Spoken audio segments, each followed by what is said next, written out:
All right, everyone, so welcome to this video. We are going to cover the 2019 New York Pro results, and it was a really good show. Juan Morel came back and won it again for the first time since 2015. He was debating doing the show because he already qualified for the Olympia, and I know he doesn't necessarily want to take the first place trophies from those guys in New York, his close friends, but it was an excellent lineup for the 2019 New York Pro, and Juan did it because he said he's got a lot of family there, a lot of friends. He's a crowd favorite, so why not compete when it's really what the fans want? So the most notable thing I'd say about his physique this time was the conditioning and size that he had all over his body.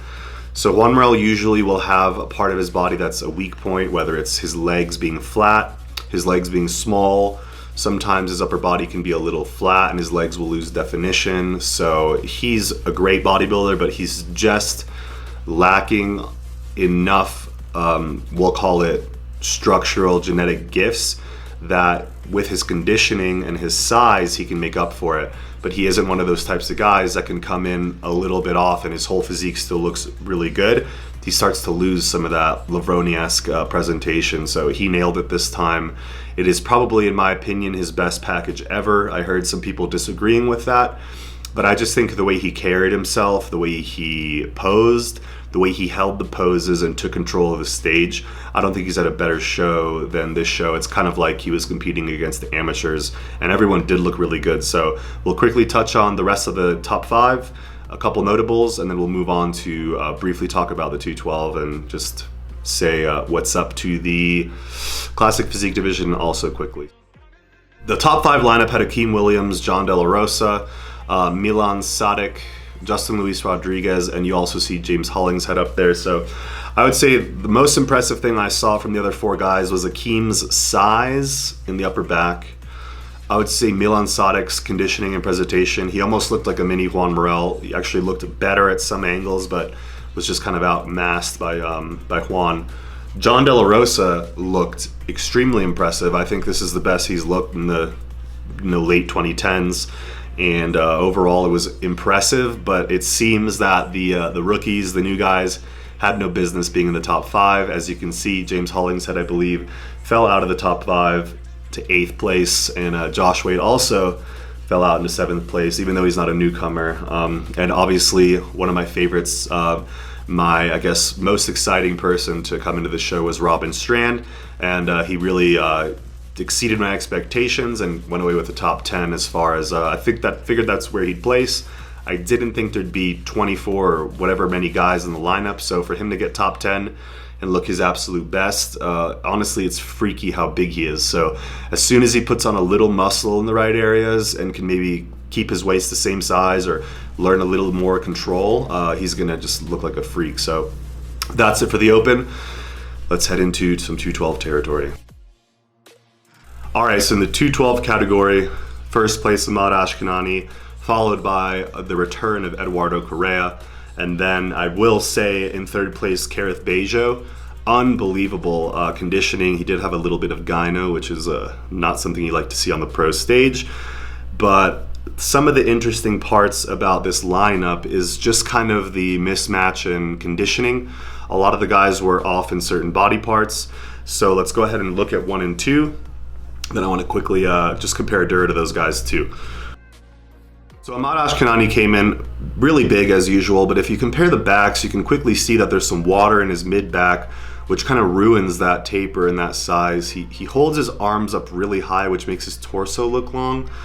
And honestly, from the front, his killer lights out pose, his legs weren't really outshining anyone. They were softer than Dura's and Correa's and Kareth's.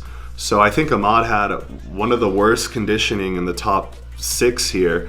And for him to win based on size alone when it wasn't even on all body parts, I mean, you can see in the most muscular, Dura makes him look small, which is unbelievable because I think Dura's like probably 20, 30 pounds lighter in the off season. So an interesting lineup. I think Dura should have moved up a little bit. I don't think Ahmad was the New York Pro champion this year. I mean, he's got a lot of muscle, but it's just, I just didn't think that he's that caliber with this physique. I think he was a few weeks out, and I think he had a short prep. It looks like he prepped for like 8 weeks. So that's it for the 212. Everyone did really well. I just wish Dura got a little more looks, but it looks like he wasn't as full and peeled as he could have been, because that most muscular was impressive, but it didn't seem like his entire body was blasting, popping like that. So really good improvements, though. He's definitely put on some size. And to wrap up bodybuilding would be the classic physique, classic bodybuilding. We had Keon Pearson in first, and I think Alex Cambronero in second. Keon is looking unbelievable. He basically looks like a bigger version of himself at the Arnold Classic, and his posing was much better. So Keon looked very uncomfortable and was honestly kind of hard to watch on the Arnold Classic stage if you're watching with a critical bodybuilding eye. It definitely wasn't a good showing. As far as how he handled himself, it looked like he was excited and then was doubting every single pose that he hit. But coming in this time, he looked way professional, and honestly, Cambronero is good, but he still has to work on a little bit of that polish. And interesting about him is the reason you see his head cocked all the time is he had like a dislodged muscle or nerve in his eye from a fall. So that's how he focuses, and it does take away from his physique a bit. I think he should work on his presentation, just because he has like a little bit of a handicap with this site. I think he could work through that, and I think that would benefit him. But obviously, as a bodybuilder, he probably does everything he can. So hopefully he'll just improve, however that means for him. So awesome show. Thanks for watching. All right, everyone, so I'm just gonna pop in for a few minutes and talk about my workout. Nothing too special, but if you guys liked the beginning of the video, please leave a comment. Let me know if that's something you enjoy watching, and I'll make sure to always include some things that are going on in the bodybuilding world, because I do keep up with it. Sometimes it is interesting to me and motivating, so maybe I should be following it or sharing it. So bench was great. I was able to hit 225 for 3 sets. Coming along, my pushes and pulls, chin-ups were good.